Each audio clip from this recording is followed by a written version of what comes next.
Does TNA believe in Joe Hendry?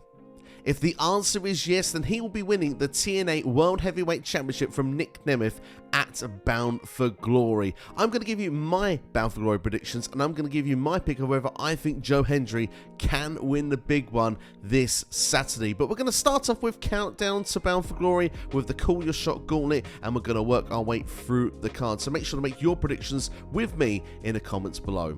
As I said, the Call Your Shot Gauntlet is the countdown match this year for Bound for Glory. It's usually on the main show, which is a big surprise to me. It's going to be in this position. Obviously, it is a gauntlet match, 20 wrestlers coming out in the form of a Royal Rumble, if you will. You are eliminated by being thrown over the top rope and both feet touching the floor until the last two people in the match are left standing, and then they will have a singles match to determine who wins the Call Your Shot Gauntlet. And of course, when you win that, you get a trophy, and it's a Call Your Shot. You can have a championship whenever you wish in TNA at whichever championship you would like as well. Some previous winners in recent years include Bully Ray, Jordynne Grace, and Moose. So without further ado, let's get and make a prediction who I think will be winning this year.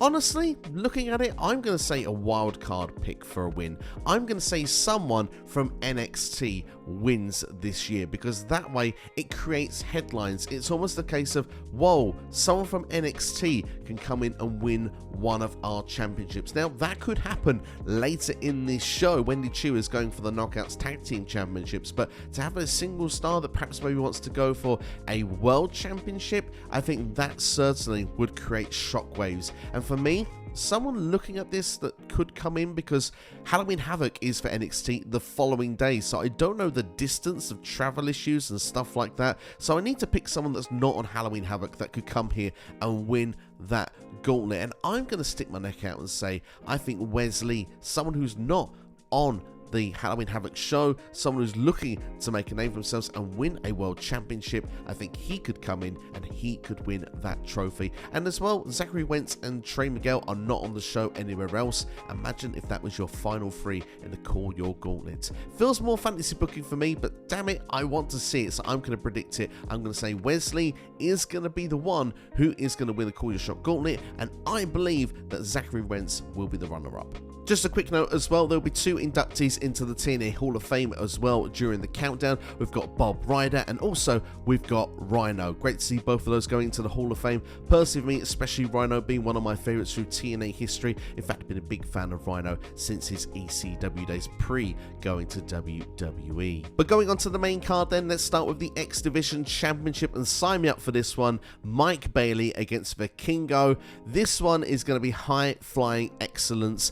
Speedball, one of my favourites in TNA, and to be honest, Vikingo has impressed me every time I have seen him. He seems to be able to fly in ways that I don't see other people being able to. So this one should be a spectacle and could be a great way to open this show. To make a prediction though, I'm going to go for Mike Bailey to retain the X Division Championship. He has lost the title and then recently won it back. So I think for him to drop the championship again here doesn't make a lot of sense to me. So I'm going to go for Mike Bailey to retain, especially from Vikingo being from Triple R. Also, I don't know how many appearances he'll be making in TNA after this show, so for me, I will go with Bailey to retain. Moving on then, we will go for Monsters Ball, PCO versus Matt Cardona for the TNA Digital Media and International Wrestling Championships. Monsters Ball says one thing, it's PCO's playground, isn't it? So obviously Matt Cardona is a guy we all love to hate and expect to get his comeuppance when it comes into this style of match. However, Matt Cardona is the king of the deathmatch. We remember the GCW days. Do you remember when he was getting involved in those violent matches with the likes of Nick Gage? I've not forgotten, he survived those previously, so I'm going to go for what I think is probably against many predictions you'll see on these videos. I'm going to say Matt Cardona finds a way to win this. I think the PCO is going to lose. Of course, Steph Nalanda, I think, is still out with a long-term injury, so unless she can make some form of appearance maybe to distract PCO in this to help Cardona, I'm not sure, but maybe Cardona finds help in a different way. But either way, Cardona survives, but I think he does walk away with both championships. We move on then to the TNA Knockouts World Tag Team Championships. We've got Spitfire going against Rosemary and Wendy Choo. I've actually really enjoyed the tandem of Rosemary and Wendy Choo. I think they've worked really, really well together previously in NXT and obviously in TNA as well. And I like the fact they're going for the Knockouts Tag Team Championships. Spitfire have been a great tag team as well throughout the year. Have held multiple runs as the tag team champions as well. Could someone from NXT walk away as a champion off of this show? For me, I personally would like to see it. I think it creates a bit of crossover as well. Perhaps get the Knockouts Tag Team Championships over to NXT for a couple of weeks, for example. Could be a lot of fun. Could also invite a lot of the TNA tag team roster to come over to NXT as well, and perhaps even tag teams in NXT to come over to TNA. So I like that factor about it. However, Tatum Paxley has got major issues in NXT with Wendy Choo. I wouldn't be surprised if in some format, despite being kidnapped on this past week's NXT, that Tatum Paxley somehow frees herself and costs Wendy Choo this match. So I'm going to go for Spitfire to retain.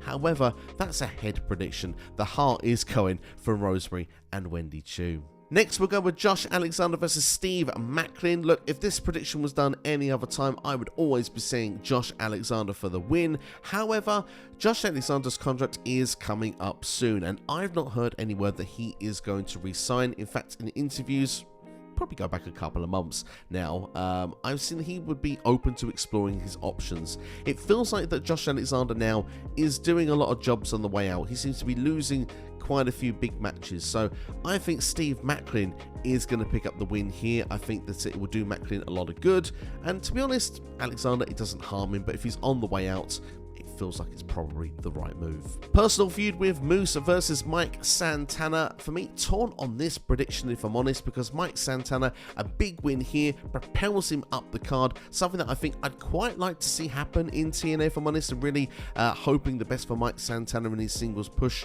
in TNA wrestling. However, Moose, he is still one of the top dogs in TNA, and I can't see him giving up that spot anytime soon. And sometimes, despite being world champion, he's lost a few matches as well, obviously trying to regain the championship back.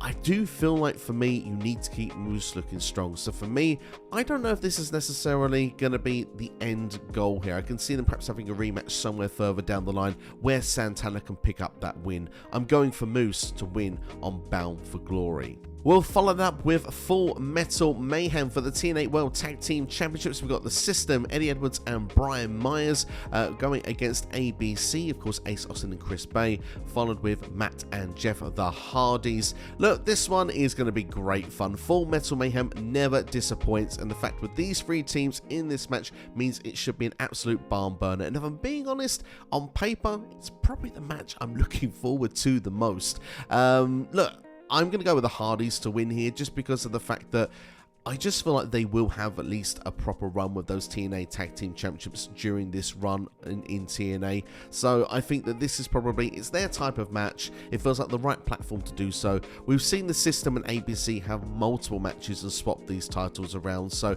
I think it's time that it goes on somebody else. I think the Hardys will pick up the victory. For the TNA Knockouts Championship, we've got Jordynne Grace against Masha Slamovich. Really looking forward to this one, and this match has been done on Bound for Glory before. This isn't the first time we're seeing this on this show. And of course, last time we had it, Jordynne Grace picked up the win over Masha Slamovich. I think we're getting a different result this time. Masha has been doing some fantastic work, and I think the time is now to give her a run as TNA Knockouts Champion. Jordynne Grace has had one of the most exceptional years, of course, being the Knockouts Champion since, January, Hard to Kill. She's had appearances in the Royal Rumble, in NXT, on NXT Battleground as well against Roxanne Perez. She's doing just fine, but another factor that could come into my decision, I believe Jordynne Grace's contract may be up soon as well, and I'm not sure if she's going to be sticking around. So I'm going to say Masha Slamovich wins the Knockouts Championship. I think it's time for all parties to make a change. I think it's time for Masha Slamovich to dominate the Knockouts division as champion. It's main event time then. Let's talk about it. TNA World Championship. Nic Nemeth, the champion, defending against Hendry, and Frankie Kazarian is the special guest referee. 3. Now, for me, that's the sticking point of what to do with the prediction a little bit. We know the history's been there with Nemeth. Look, there's going to be issues as well with Joe Hendry in there also. But I said this before, Joe Hendry, does TNA believe in Joe Hendry? Because if they do, this guy needs to win the world title here. Now, I know Nic Nemeth is the big signing that was brought in at Hard to Kill in January. He's won the world championship, but during this calendar year, Joe Hendry has been one of the most over wrestlers in wrestling, period. It doesn't matter in TNA, it's all across the board. There were signs for Joe Hendry at NXT events after he's main evented a premium live event. He's actually has his face showing up on Raw and SmackDown in the crowd in signs. He is everywhere. He has actually been in the music singles charts, in the top 5 in the UK. I know he's been in there in the States as well. The guy is looking to be a part of Eurovision next year, which is massive in Europe with the Eurovision Song Contest. So look, I think for me, Joe Hendry is looking to continue to rise to stock in his name. He's been doing brilliant things this year, and for me, Nic Nemeth, despite being experienced, a great in-ring wrestler, and a great name to be leading your company, I personally think Joe Hendry, it's his time. He needs to win the championship here, and I think he needs to be the face of TNA wrestling. When he has this exposure outside of the promotion, now you need to show the faith that, well, while he's there, he's carrying that TNA World Championship. He is proud to represent TNA. He's said that through multiple different interviews that he's done. He's proud to see where he's been able to get whilst sharing the TNA name. Why not just share the name, but also carry the TNA World Championship? For me, this is an absolute no-brainer. Who cares how we get there? Joe Hendry needs to leave Bound for Glory as the world champion, and you're darn right it's going to be my prediction. But it is your prediction. Let me know your predictions now for TNA Bound for Glory 2024 in the comments below. If you've enjoyed the video, hit the like button, share with a friend, and subscribe as well. And yeah, like I said, if you want to see more TNA content on this channel, then you must hit the like button. You must comment as well and say, make more of TNA content, please. If the demand is there, I will do more. But one thing's for sure, I continue to do predictions for every show every month. So keep an eye out for that when we get to the next show after Bound for Glory. Thanks for watching. Look after yourselves. Take care. I'll see you for the next video. In the meantime, if you want to see more from SCW, then check out this video on the side of your screen right now. All the best. See you next time.